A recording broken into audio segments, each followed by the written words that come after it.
Blood is thicker than water. That is what you were told growing up, repeated so often that it started to feel like an unquestionable truth, something sacred and untouchable. You were trained to believe that family is your safest place, the one circle where your weaknesses are protected, your secrets are guarded, and your dreams are supported without condition. But that idea, as comforting as it sounds, is not entirely real, and the sooner you see that, the better prepared you become. The reality, the one most people avoid confronting, is far more complex and far less comforting, because the same people who know you best also hold the greatest power over you. Robert Greene points toward a perspective that feels almost uncomfortable at first, yet it explains a pattern many people quietly experience, but never fully understand. Your family, by virtue of proximity and history, becomes the most informed and therefore the most influential force in shaping or limiting your life. They share your background, your habits, your fears, and your patterns, which means they do not just understand your strengths, they understand your weaknesses at a level no outsider ever could. And because of that closeness, they often feel a natural sense of ownership over your decisions, your identity, and even your direction. What you interpret as concern can sometimes be resistance. What sounds like advice can carry hidden pressure, and what appears as protection may actually be control in disguise. This is not always intentional or malicious, but it exists, and ignoring it only puts you at a disadvantage. There are specific things you should be extremely careful about sharing, not because you are trying to deceive anyone, but because information, once revealed, cannot be taken back. The wrong detail, shared at the wrong time, can shift how people see you, how they treat you, and how much influence they try to exert over your choices. The first and most critical thing you should guard is your long-term ambition and your plan for independence. Most people assume their family wants them to succeed fully, but in reality, that support often has limits that are rarely spoken out loud. Psychology describes families as systems that rely on balance, where each member unconsciously takes on a role that keeps the structure stable. Some become the responsible one, some the dependent one, some the achiever, and some the one who struggles. When you begin to step outside the role that was assigned to you, especially if your actions suggest major growth, independence, or a complete shift in lifestyle, it creates discomfort within that system. It challenges the balance everyone has become used to, and that discomfort often leads to subtle resistance.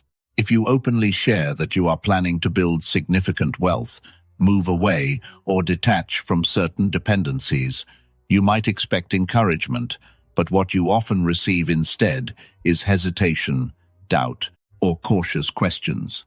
These reactions are not always meant to harm you, but they reflect an internal fear of change. Statements like, "Are you sure this is safe?"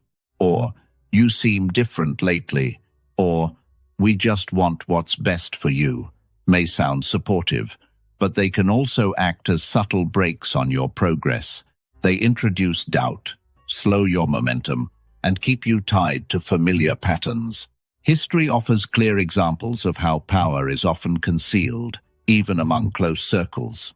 Consider Cosimo de' Medici, one of the most influential figures of Renaissance Florence, a man whose wealth and influence were immense, yet carefully hidden behind a modest public image. He chose simplicity in appearance and behavior, not because he lacked resources, but because he understood how quickly visibility can turn into envy, even among those closest to you. Envy is rarely directed at strangers. It grows quietly among equals, among those who compare themselves to you. When you reveal the full scope of your ambitions or your strategy, you invite comparison, and comparison often leads to judgment or interference. People begin to measure your progress against their own, and that can change how they interact with you. Instead of seeking approval or validation, it becomes more effective to focus on execution, allowing results to speak later rather than plans speaking too early.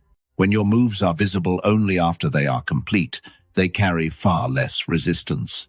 Keeping your intentions private is not about secrecy for the sake of control. It is about maintaining clarity and momentum without unnecessary noise. You reduce the number of external opinions that can influence your decisions before they are fully formed. If your goal involves major change, whether financial, geographical, or personal, it is often wiser to move quietly and reveal outcomes gradually. By the time others fully understand the shift, you are already established in it. As you begin to notice these patterns, you may also start to recognize another layer of influence that affects your daily interactions. The more aware you become, the clearer it is that not all openness leads to connection, and not all honesty leads to support. This leads directly into the second critical point, which explains why many people feel mentally and emotionally drained after spending time with family, even when nothing obvious has gone wrong. It is not always the interaction itself, but the information exchanged within it. The second thing you should be cautious about sharing is your deepest emotional vulnerabilities, including unresolved pain, past experiences, and internal struggles. While it may feel natural to open up to those closest to you, this is where many people unknowingly put themselves at risk. Modern culture often promotes the idea that expressing your pain openly within the family leads to healing and understanding. While this can be true in certain situations, it is not universally reliable, and expecting that outcome every time can lead to disappointment. When you reveal sensitive emotional details, you assume they will be handled with care and empathy, but in reality, those details can resurface in unexpected ways, especially during moments of conflict. Human behavior under pressure tends to default to instinct rather than intention. An argument that starts over something small can quickly escalate, and instead of addressing the issue at hand, the conversation may shift toward personal vulnerabilities that were shared in trust. This is where emotional exposure becomes a liability. A stranger's criticism can often be ignored, but a comment from someone who knows your history can feel much more personal and difficult to dismiss. The impact is deeper because the reference point is real and specific. This is why maintaining a certain level of emotional privacy is not about distancing yourself, but about protecting your mental stability. It allows you to engage without constantly risking exposure of your most sensitive areas. If you are working through personal challenges, it is often more effective to address them in environments designed for that purpose, such as professional support or personal reflection, where the focus is growth rather than reaction. When interacting with family, presenting a calm and controlled version of yourself helps maintain balance in the relationship. It prevents unnecessary escalation and reduces the chances of your vulnerabilities being used in ways you did not intend. A simple acknowledgement of difficulty, without detailed explanation, is often enough to communicate honesty without overexposure. This approach keeps the interaction stable while protecting your internal space. Over time, this creates a dynamic where you are seen as composed and steady, someone who is not easily shaken or influenced. That perception alone can change how others engage with you, often leading to more respect and fewer attempts to challenge your boundaries. As this awareness settles in, you begin to see that managing information is not about hiding who you are, but about deciding what serves your growth and what does not. Not everything needs to be shared to be real, and not every truth needs to be spoken to be valid. And as you continue to understand these dynamics, the next layer becomes even more important, because it involves not just your personal space, but the relationships you choose to build outside your family, and how easily those can be affected if boundaries are not maintained. As you move forward with this awareness, you start to realize that managing your personal information is not just about protecting yourself. It is also about protecting the relationships you are actively building outside your family. Because the moment you blur those boundaries, you introduce conflict into spaces that should remain separate and stable. The third thing you must be extremely careful about is the internal reality of your romantic relationship. This includes your partner's flaws, your private disagreements, your financial challenges as a couple, and any emotional tension that naturally arises over time. In moments of frustration, it feels natural to look for support, especially from people you have known your entire life. You may feel the urge to call a parent or a sibling and explain everything that went wrong, hoping they will validate your feelings and stand on your side. In that moment, you are not thinking strategically. You are reacting emotionally. You describe the situation from your perspective, highlight your partner's mistakes, and unintentionally create a one-sided narrative that shapes how your family begins to see them. What often happens next is something most people overlook. A few days later, the situation with your partner improves. You communicate, you understand each other better, and the tension fades. You move on because you are emotionally invested in making the relationship work. But your family does not move on in the same way.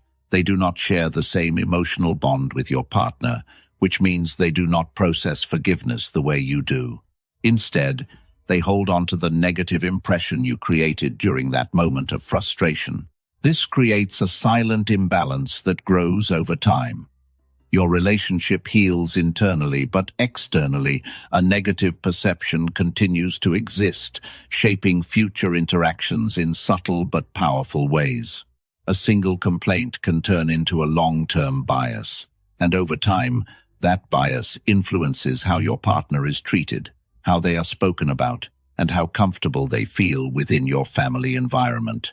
This is where the concept of triangulation becomes important. Instead of resolving issues directly within the relationship, you introduce a third party who becomes emotionally involved without ever experiencing the full context. This weakens your position as a partner because it signals that you cannot manage your own relationship independently.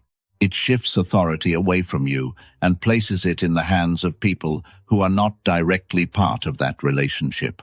Strong relationships are built on internal resolution, not external validation. When challenges arise, they should be handled within the space where they occur, not outsourced to those who may not have the full picture. If there are serious issues, they should be addressed directly with your partner or with a neutral professional who can provide objective guidance.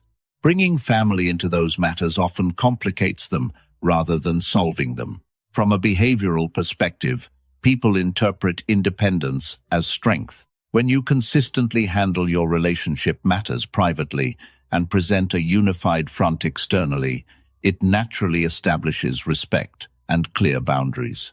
If your family asks about your relationship, a simple and stable response is enough. You do not need to provide details or justify anything. A calm statement that things are going well maintains control over the narrative without inviting unnecessary involvement. If your partner has flaws, address them directly. If the relationship is not working, make your decision based on your own judgment. But avoid creating a situation where your family becomes a constant influence over something that should remain between you and your partner.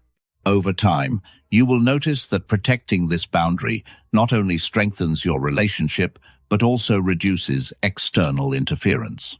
It allows both sides of your life to exist without conflict, which is essential for long-term stability. As you continue to build your own path, another shift begins to happen, one that is less visible but equally powerful. Your beliefs, your values, and your worldview start to evolve beyond what you were originally taught. This leads to the fourth thing you should never openly reveal, especially in a direct or confrontational way. Your changing philosophies, your new perspectives, and the ways in which your thinking no longer aligns with your family's beliefs. Growth naturally creates distance in perspective. You may begin to question ideas that once felt absolute, or adopt new ways of thinking that challenge what you were raised to accept. This can happen in many areas, including religion, career choices, lifestyle preferences, or broader views about how life should be lived. As your understanding expands, it becomes clear that not everyone will evolve in the same direction. The mistake many people make is trying to force that evolution onto others, especially their family. They feel the need to explain, justify, or even prove that their new perspective is more accurate or more effective. But this approach often leads to resistance rather than understanding. Beliefs are rarely changed through direct confrontation, especially when they are deeply rooted in identity and long-term conditioning. When you openly challenge your family's worldview, it is rarely interpreted as a simple difference of opinion. Instead, it can feel like a personal rejection of everything they believe and everything they have lived by. This creates defensiveness, which then leads to arguments that are not based on logic but on emotion. The conversation becomes repetitive, exhausting, and ultimately unproductive. From a strategic point of view, not every truth needs to be declared, and not every disagreement needs to be resolved. Choosing where to invest your energy is just as important as the beliefs you hold. Instead of engaging in constant debates, it is often more effective to quietly live according to your own principles. Your actions over time will reflect your beliefs far more clearly than any argument ever could. You can listen without agreeing, respond without committing, and maintain respect without surrendering your perspective. This allows you to coexist without unnecessary conflict. A simple acknowledgement of their viewpoint, without trying to dismantle it, keeps the interaction calm while preserving your own mental space. You are not obligated to change their thinking, just as they are not obligated to accept yours. By doing this, you conserve your energy for areas that truly matter, such as building your career, improving your life, and strengthening the relationships that align with your direction. Over time, this approach creates a balance where you are no longer pulled into debates that lead nowhere. You remain grounded in your own path while allowing others to remain in theirs. As these patterns become clearer, you start to notice a consistent theme. The more selective you are with what you share, the more control you have over your environment and your emotional stability. Every boundary you set is not a barrier against connection, but a structure that allows healthier interactions to exist. Without those boundaries, relationships often become strained by expectations, misunderstandings, and unnecessary involvement. And as you continue to build that structure, the next level becomes even more sensitive, because it involves something that can change the entire dynamic of your relationship with your family if handled incorrectly. This next point is deeply tied to independence, not just emotionally, but financially, and once you understand its impact, you will begin to see why many conflicts within families are not about emotions at all, but about resources and access. As you step into this next layer, the pattern becomes even clearer, because now the focus shifts from emotional boundaries to financial ones, and this is where many relationships quietly begin to change. Money, more than almost anything else, has the power to reshape expectations, influence behavior, and create invisible pressure that is rarely discussed openly. The fifth thing you must protect with absolute discipline is the true extent of your financial position. This includes your savings, your investments, your backup funds, and any form of security you have built for yourself behind the scenes. Most people grow up believing that family operates as a shared safety net, where resources are naturally distributed and everyone supports each other when needed. While this idea sounds noble, in modern reality it often creates dependency instead of strength. The moment your financial stability becomes visible, it does not just inform people, it changes how they think about risk, responsibility, and effort. Without realizing it, others may begin to adjust their decisions based on what they believe you can provide. If someone knows you have a strong financial cushion, they may feel less urgency to solve their own problems independently. A difficult job becomes easier to tolerate if they assume you can step in if things go wrong, and poor financial choices feel less risky if there is an unseen backup available. This shift rarely happens in a direct or obvious way. Instead of asking openly for support, Situations begin to appear that seem urgent or unavoidable, framed in a way that places subtle pressure on you to respond. It may come in the form of sudden expenses, emotional appeals, or opportunities that require quick funding, all presented with the expectation that you are in a position to help. Saying no in these moments can quickly change how you are perceived. You may be labeled as selfish, ungrateful, or disconnected, even if your decision is based on logic and long-term responsibility. Emotional language is often used to override practical thinking, making it difficult to maintain clear boundaries. Over time, this creates a situation where your financial success becomes less about your own stability and more about others' expectations. Instead of being a source of freedom, it turns into a source of obligation. This is why maintaining privacy around your financial details is not about hiding success. It is about protecting independence. When others do not have a clear picture of your resources, they are less likely to build assumptions around them. A controlled narrative helps maintain balance. Presenting yourself as stable but not excessively resourced keeps interactions grounded and reduces the likelihood of unnecessary pressure. Simple conversations about general expenses, rising costs, or financial responsibility can create the impression that you are managing your life like anyone else, without inviting deeper questions. This approach allows you to support others when you genuinely choose to, rather than when you feel obligated to. It keeps your decisions intentional instead of reactive. True financial strength is not about visibility, it is about control. The less external influence you allow over your resources, the more effectively you can use them to build your future. As you begin to understand this, another internal pressure starts to surface, one that is less about money and more about identity. It comes from a deeply human desire to be understood completely, especially by those closest to you. This leads to the sixth thing you should never openly share: your past mistakes in their raw, unfiltered form, especially the ones that carry emotional weight, moral complexity, or long-term consequences. Everyone carries experiences they are not proud of, decisions they would handle differently today, and moments that shape them in ways others may not fully understand. These experiences can feel heavy, and over time, the urge to release that weight becomes stronger. It is natural to want acceptance, to hope that by sharing your worst moments, you will be seen fully and still be valued. But this expectation often does not align with how people process information, especially within family dynamics. When you reveal a significant mistake or a morally complex decision, it does not simply pass through as information. It becomes part of how you are remembered and evaluated moving forward. Even if the response in the moment is calm or supportive, the perception changes in subtle ways.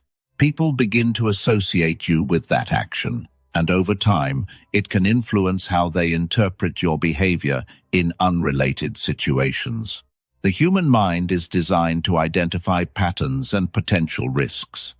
Once a certain narrative is introduced, it becomes easier for others to connect it to future actions, even when the connection is not accurate.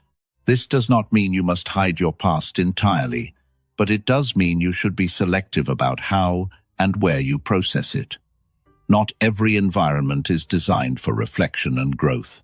Family spaces often operate on memory and identity, not transformation.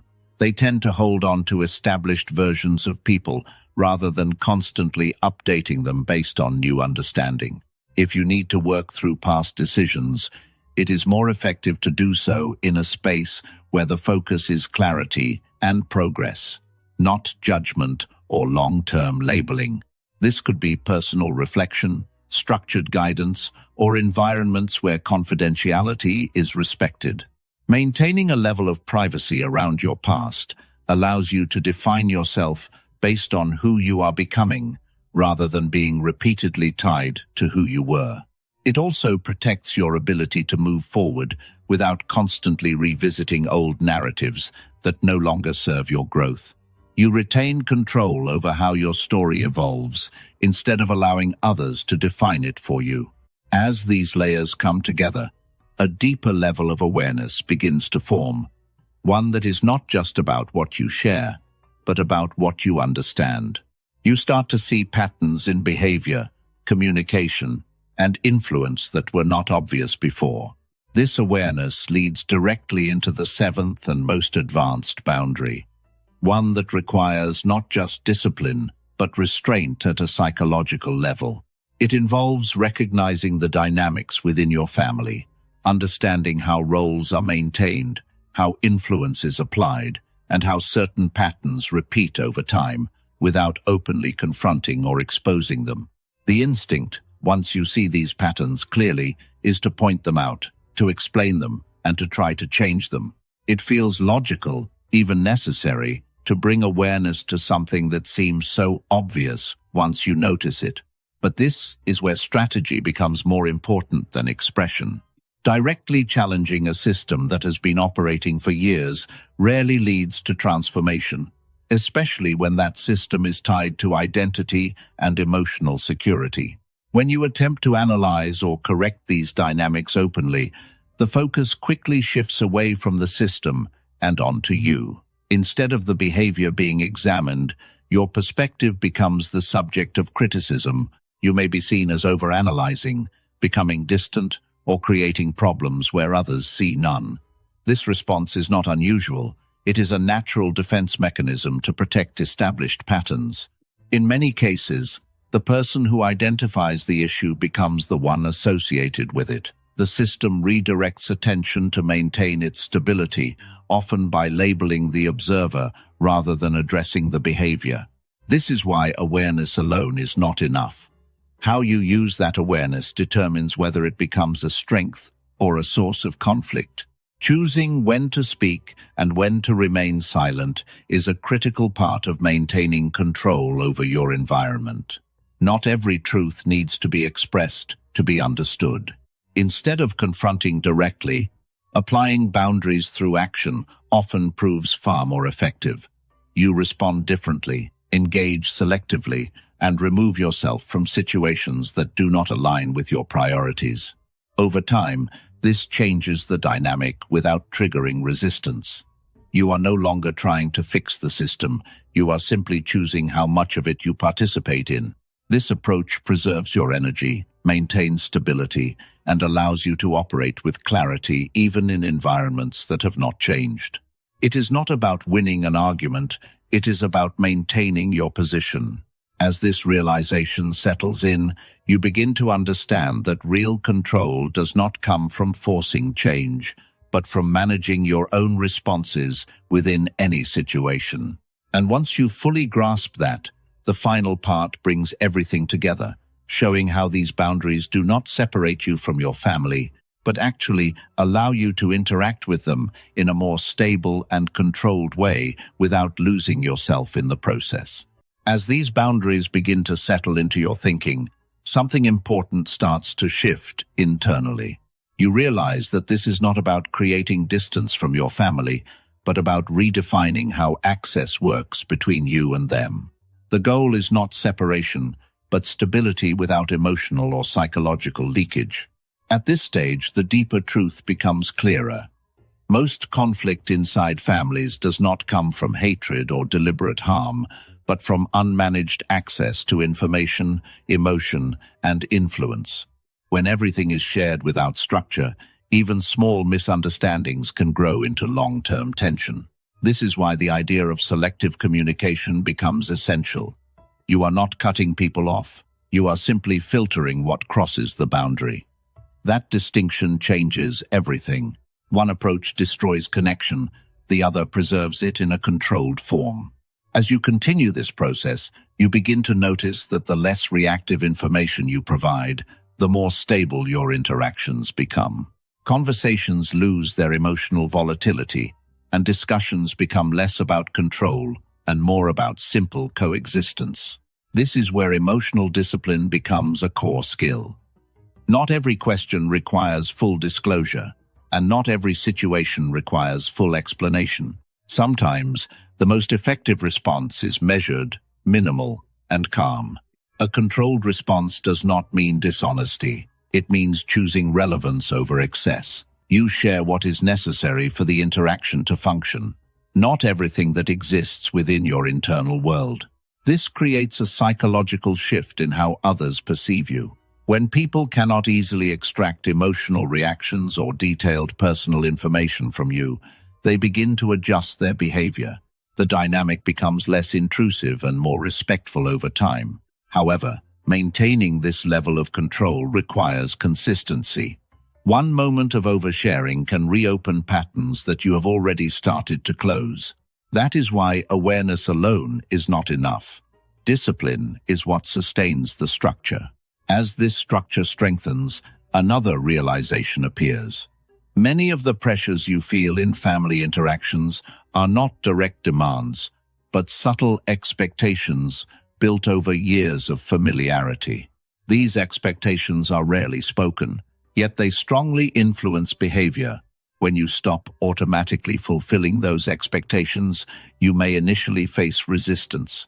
People may question your distance, your decisions, or your new way of communicating. But this resistance is often temporary, not permanent. Over time, people adjust to the version of you that consistently shows up. If that version is calm, structured, and less emotionally available for unnecessary entanglements, the relationship naturally stabilizes around that version. This is not about becoming cold or detached. It is about becoming deliberate. There is a significant difference between emotional absence and emotional control. One disconnects completely, the other engages selectively with intention. At this point, it also becomes clear that boundaries are not only protective, they are also clarifying. They reveal which relationships can function with respect and which ones depend on access to your vulnerability. And as this clarity grows, you start to understand that not all closeness is healthy and not all distance is negative. Some distance is what allows relationships to remain sustainable without constant friction. This brings you to a more advanced level of awareness, where you no longer see family interactions as purely emotional experiences, but as systems with patterns, roles, and predictable responses. Once you see that structure, you stop reacting blindly to it. Instead of reacting, you begin observing. Instead of engaging emotionally every time, you choose when engagement is actually necessary. This shift alone changes the quality of every interaction you have. Now, as this perspective deepens, another layer of discipline becomes important. It involves not just what you share, but how you respond when others try to pull you back into old dynamics. There will be moments when familiar patterns reappear. A relative may attempt to provoke emotion, another may try to extract information, and someone else may try to re-establish old roles you have already moved beyond. In those moments, your response determines whether the system resets or not.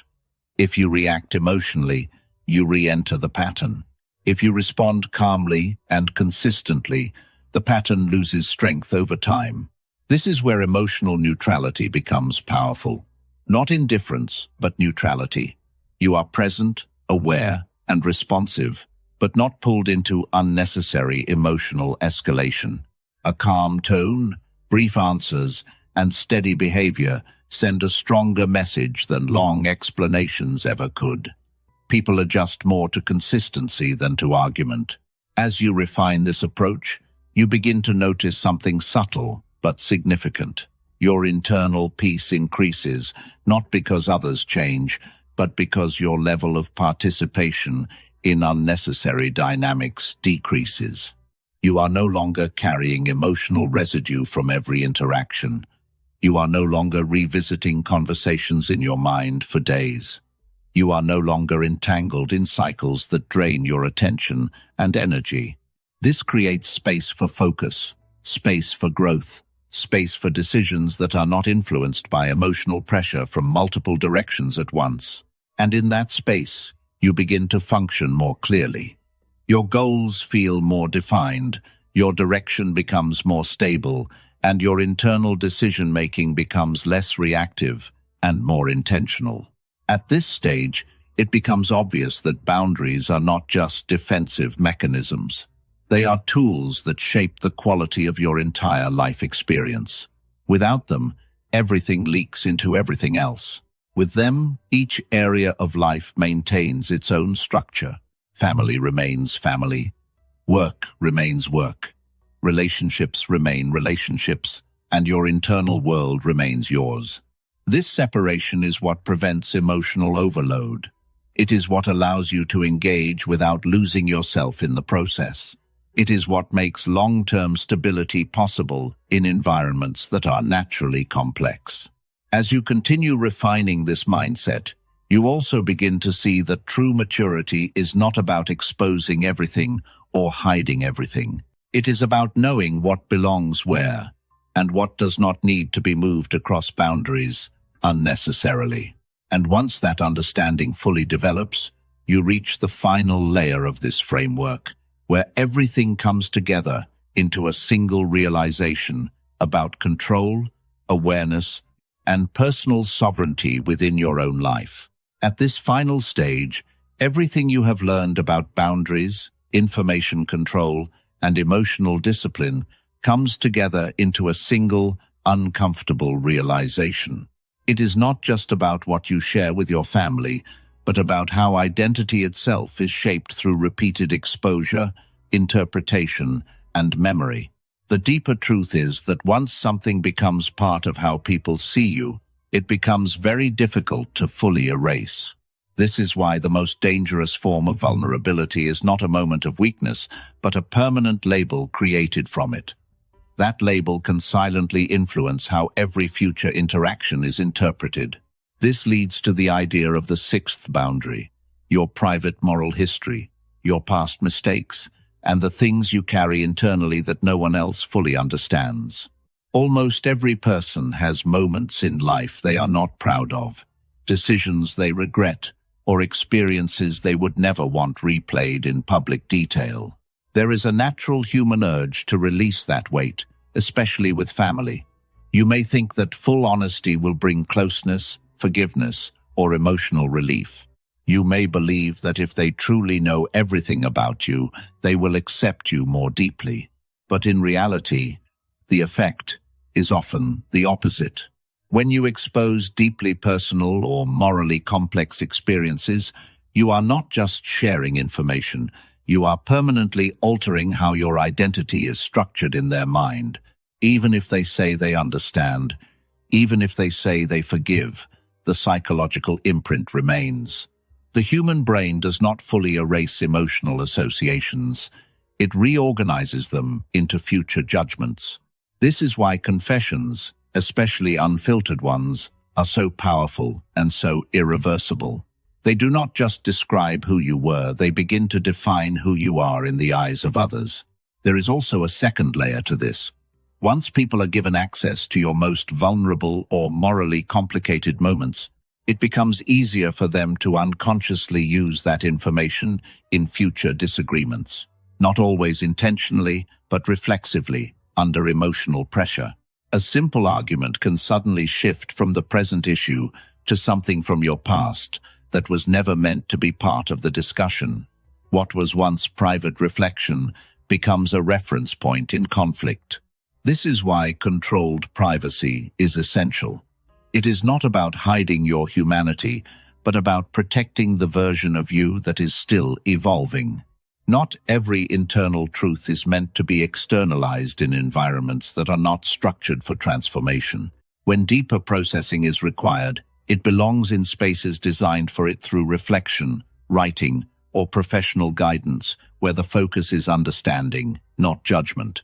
Family systems, by contrast, tend to store identity rather than update it. As you refine this awareness, you start to see a pattern across all 6 layers. Financial privacy, emotional restraint, relationship boundaries, ideological discretion, and personal history management all serve the same purpose. They reduce unnecessary external influence over your internal life. And then comes the final and most subtle layer, awareness of the system itself. Once you begin to understand how roles form inside families, how patterns repeat, and how certain dynamics are maintained unconsciously, there is a strong temptation to point it out. You may feel the urge to explain what you see, to name the behavior, to bring clarity to the system. It feels logical, even responsible, to try to correct what appears obvious once you notice it. But this is where most people make a critical mistake. Systems do not respond well to being exposed directly by someone inside them. Instead of accepting the insight, they often reject the source of it. The moment you start describing the structure out loud, you risk being repositioned within it. You may become labeled as overly sensitive, disconnected, or problematic, not because your observations are wrong, but because they threaten stability. This is why restraint is the final form of control. Not everything that is seen must be spoken. Not everything understood must be revealed. Awareness without discipline turns into conflict. Awareness with discipline turns into leverage. The strongest position is not the one where you confront every dynamic, but the one where you quietly choose how you engage with it. You stop trying to fix every pattern and instead focus on how you respond within it. You observe more than you react. You understand more than you disclose. You participate without surrendering control over your emotional or informational boundaries. And as this mindset settles in, something important happens internally. You stop experiencing family as a source of constant emotional negotiation and start experiencing it as a system you can navigate with clarity and calmness. You are no longer pulled into every emotional current. You are no longer overexposed to every expectation. You are no longer defined by every reaction around you. Instead, you become selective, grounded, and internally stable. You interact without losing structure. You engage without dissolving your boundaries. And most importantly, you maintain your identity without constantly reshaping it based on external pressure. This is the core idea behind everything you have been shown. Not separation, not rejection, but controlled participation. You remain connected, but not consumed. Present, but not exposed. And in that balance, you gain something most people never develop: the ability to move through deeply emotional systems without losing yourself inside them.